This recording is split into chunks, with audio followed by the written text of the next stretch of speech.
Section 1. You will hear a telephone conversation between an employer from the Wild Dune Spa and Resort and an applicant. First, you have some time to look at questions 1 to 5.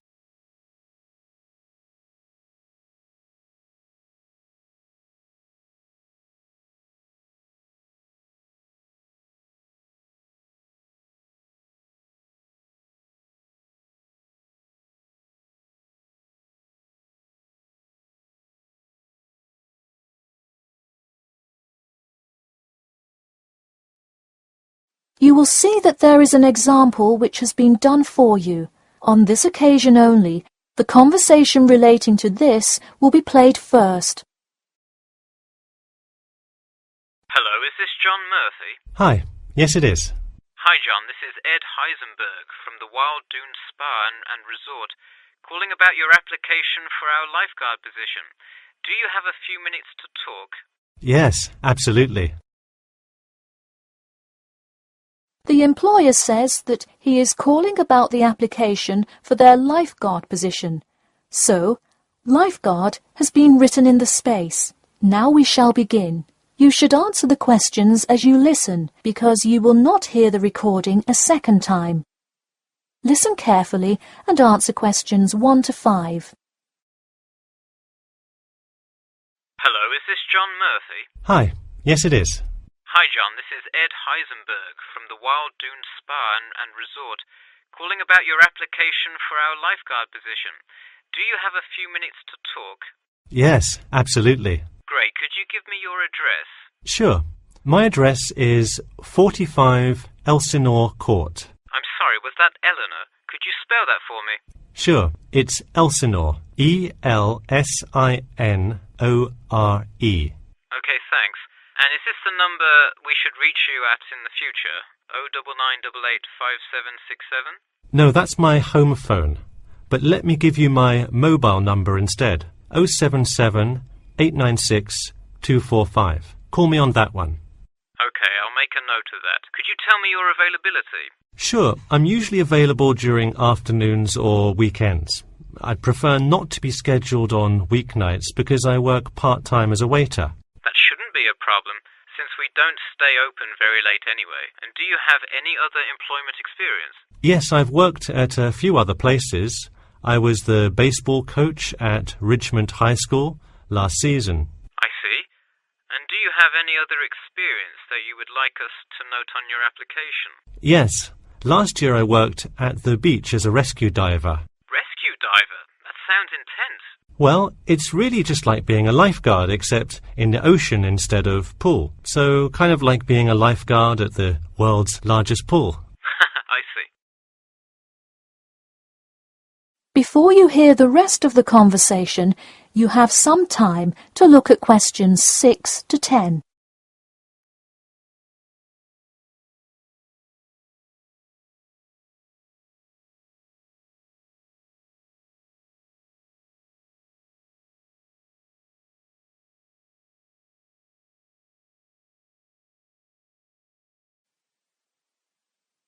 Now listen and answer questions 6 to 10.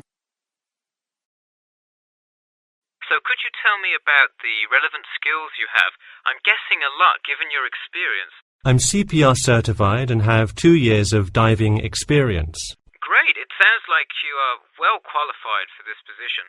When does your CPR certification expire? I think in November, but let me quickly check my CPR card. Actually, it expires in October. Okay, so regardless, you have it through the end of the summer. When is your ideal time to work?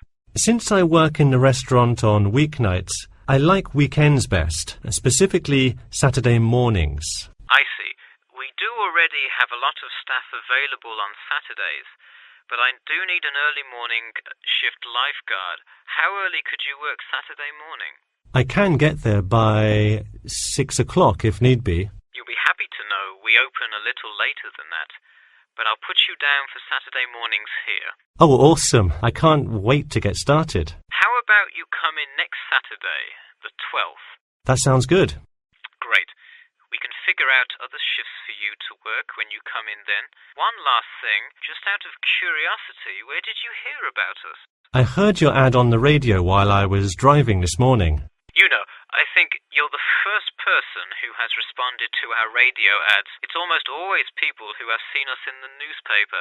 Yeah, I don't have time to read through the newspaper every morning. I've plenty of time in the car to listen to radio ads. That makes sense. Well, thanks for your time, and we'll look forward to seeing you on the 12th. That is the end of section 1. You now have half a minute to check your answers.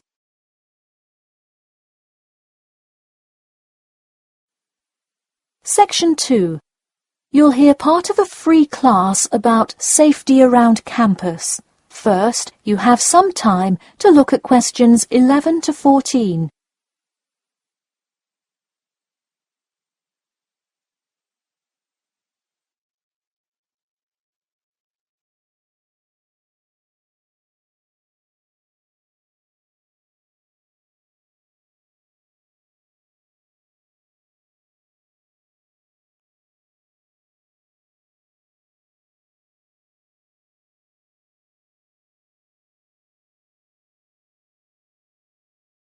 Now, listen carefully and answer questions 11 to 14.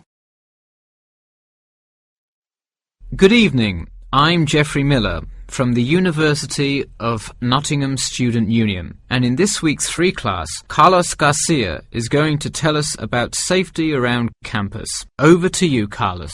Thank you, Geoffrey, and thank you all for your attendance today. Also, I'd like to thank the Student Union here at the university for organising this lecture.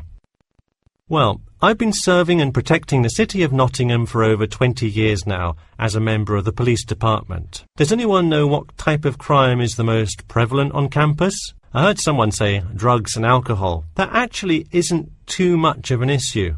Violence? Nope. Actually, the biggest thing we worry about here is theft. The nature of crime on Nottingham's campus is quite different from that of the surrounding areas.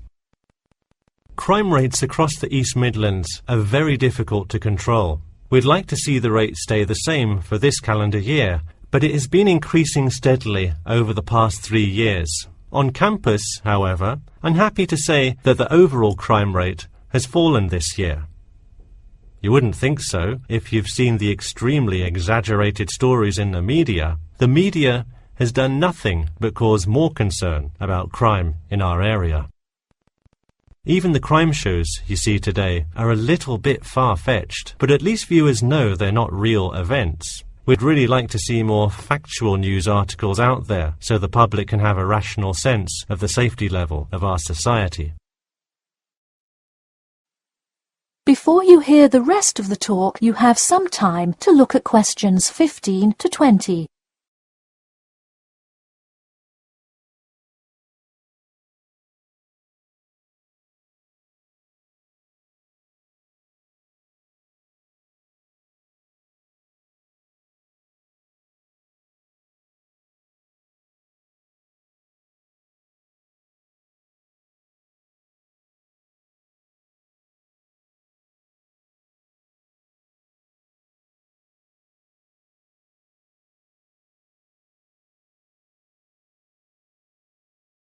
Now listen and answer questions 15 to 20. Okay, let's move on to what to do when you see a crime. Do not get involved if at all possible, and do not draw too much attention to yourself by running away in a conspicuous manner. Though most likely, and hopefully, you will not have to experience this situation, if you are being mugged, please do not try to resist. Instead, be compliant and seek help after the incident. Like I said, though, it is highly unlikely that you will find yourself amidst a crime, but it is important to be prepared should it ever happen. We find that educating students and staff on the correct precautions to take is the best way to increase your safety. Just remember to be smart when you're out late at night and avoid any area or person that looks suspicious. I know it sounds obvious, but I cannot stress this enough. It's also not a bad idea to have your mobile phone with you at all times, but be careful. If you're chatting on your smartphone on your way home, you're a prime target for thieves. I'd like to see a show of hands. How many people have left work or the library after 10 p.m. to go home before? A lot of you, right? If you do have to go home late at night, please don't walk home alone. More often than not, there's someone there that will be walking the same direction as you at some point. Walk home with a friend or co-worker. Even if you must use your phone to call someone that's nearby to walk with you, it's always safer to walk home with someone. So when you're walking home, you may feel more comfortable with some sort of self-defense, such as pepper spray. Now, it's your call whether you want to carry something like this or not. However, I absolutely advise against carrying a knife or any other offensive weapon. All too often, they can be used against you if you're disarmed, putting yourself in more danger. For all those interested, the Recreation Centre offers a free self-defense class to all students every Thursday evening. While obviously an introductory self-defense class may not equip you to fight off villains like a regular superhero, it does come in handy sometimes. After taking a self-defense class, you'll surely be more aware of possible dangers and how to deal with them. So hopefully now you have a more complete understanding of the nature of crimes committed on your campus and how to avoid being a victim.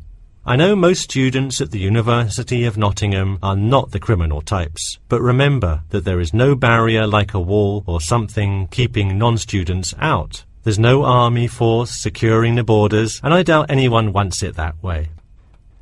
The campus is generally a safe place, but it's not immune to small crimes once in a while. Alright, that's all I have to say for today. Stay safe. That is the end of section 2. You now have half a minute to check your answers.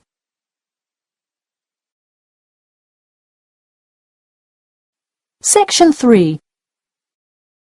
You will hear a student called Bobby talking to his tutor about the research project. First, you have some time to look at questions 21 to 23.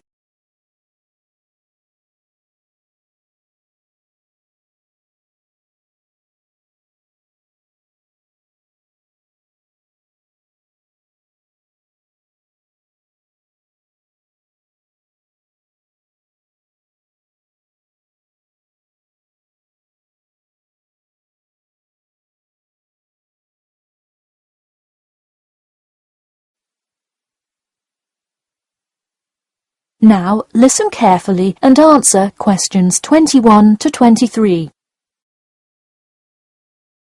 Hi, Bobby. Go ahead and sit down. Tell me about your research project. Well, I decided to research football and keys for success on a football team. That sounds great. What are the guidelines for the test? Did the teacher talk to you about it in class? No, everything is on a handout that was passed out. It says that the first draft is due at the end of next week and the second and third are due later on in the month. I don't understand why we have to keep revising and fixing it. Is this assignment really that important? Well, this project is a major requirement for passing 11th grade English and will go on your permanent record. Oh, really? Does that mean it will affect what English level I am placed in next year? Well, not exactly. You need a good grade to move on, but it is your overall grade and teacher recommendation that determines what level of English you are placed in next year. Anyway, tell me about your topic choice. Do you play football? Well, actually, it's because my father loves the sport. He watches it every weekend. Cool. It's a good idea to report on something you're interested in. Before you hear the rest of the talk, you have some time to look at questions 24 to 30.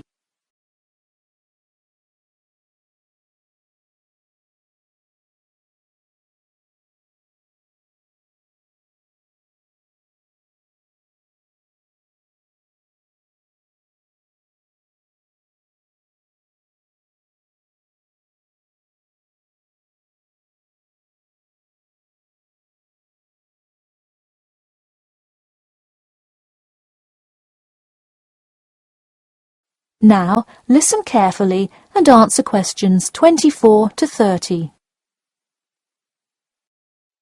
I see you worked hard calling players and the head coach to talk, so let's see what information you got. Well, you have to listen carefully to the first call on the recording. It's really hard to hear because the background noise is louder than the person's voice. Yes, it is a bit tough to discern. I'm afraid the player's answer is too short as well. You will have to interview him again and try to get him to give a better answer. Okay, I thought that might happen. I will call him again tomorrow. Moving on, let's look back at this question. You asked, "Tell me about a time when you learned a major life lesson through playing football and explain how that has shaped the person and player you have become now and how you hope to pass on that lesson."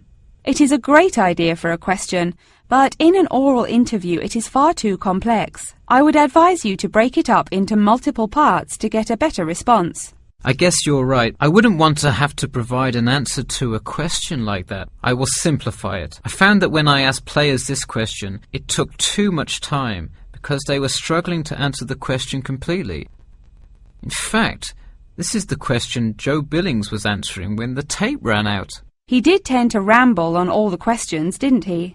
He sure did.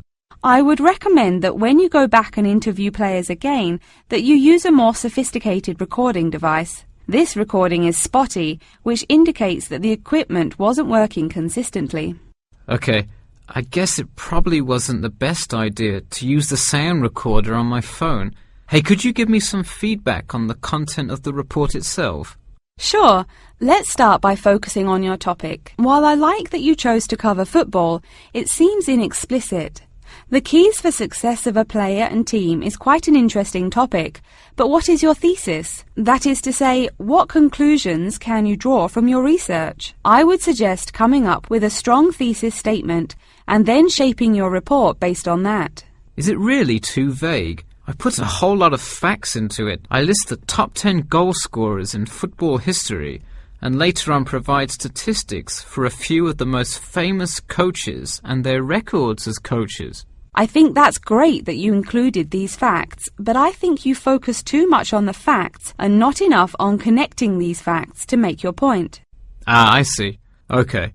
So it looks like I have quite a bit of work to do before the deadline.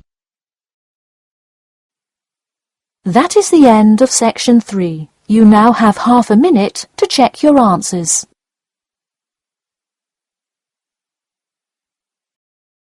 Section 4.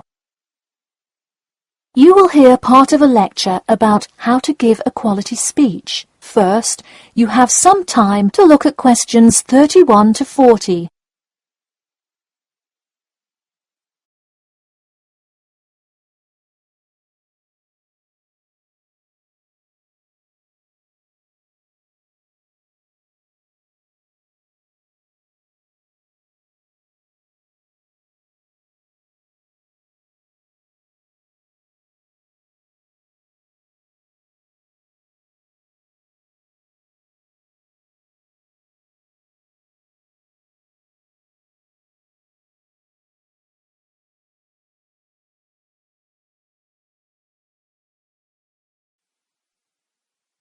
Now listen carefully and answer questions 31 to 40. Good morning. Today I am going to cover the daunting task of giving a quality speech, a thought that makes most of us cringe. In fact, 90% of all people feel nervous about public speaking, about 10% of whom are described as genuinely terrified. Hopefully, when we are finished here today, you all will be in the 10% of the population who do not feel nervous at all. Did you know that lecturers tend to get more nervous if the speech they are giving is an important one? It makes sense, right? You probably wouldn't be nearly as nervous to address your residence hall about the proper use of the recycle and compost bins as you might be if you were asked to give the graduation speech to your entire 5,000 student class. So what is it that makes some people completely comfortable in front of crowds? Some people think that the ability to give a good speech is a gift that others are simply born with. This is almost never the case. Public speaking can be learned with practice. The first most important thing you can do to improve your confidence in delivering a speech is to prepare a quality speech. Honestly, while the content of your speech is relatively important, the audience will really only remember the last sentence you say. It is a good idea to structure the rest of your speech to lead up to this last point to really drive your message home. This is a good way to ensure that your speech is well organized.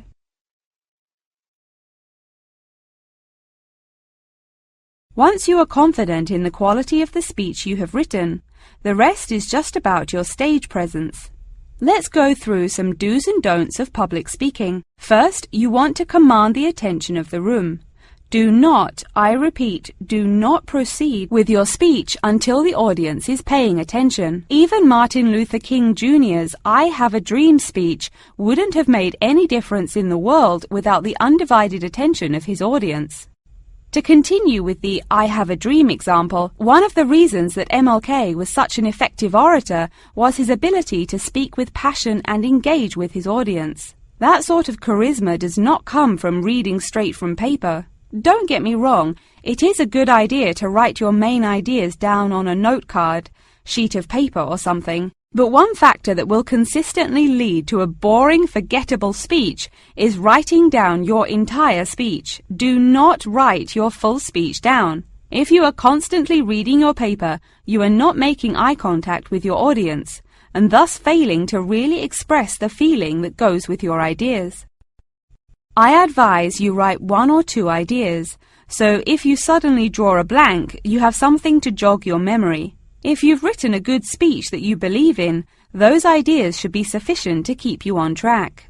Once you have those ideas written down, give your speech a few practice runs in front of the mirror, into your sound recorder on your phone, or with a friend before it comes time to address a crowd. That way, you can hear how the ideas come across, make sure there are no abrupt transitions, and find out whether you are talking too fast or too slow. Timing is important. Make sure you time yourself beforehand to see how long your speech is. That is pretty much it. With practice, you'll be able to deliver an expert speech that engages and even maybe inspires your audience. Just remember, speak with emotion. No one wants to listen to someone reading from a script. As I come to a close in my speech, I'll point out that I have employed all of these tips that I have covered. I practiced my speech ahead of time and timed it, and I can even show you my one small index card with just 3 simple bullets on it. It's as easy as that. That is the end of section 4. You now have half a minute to check your answers.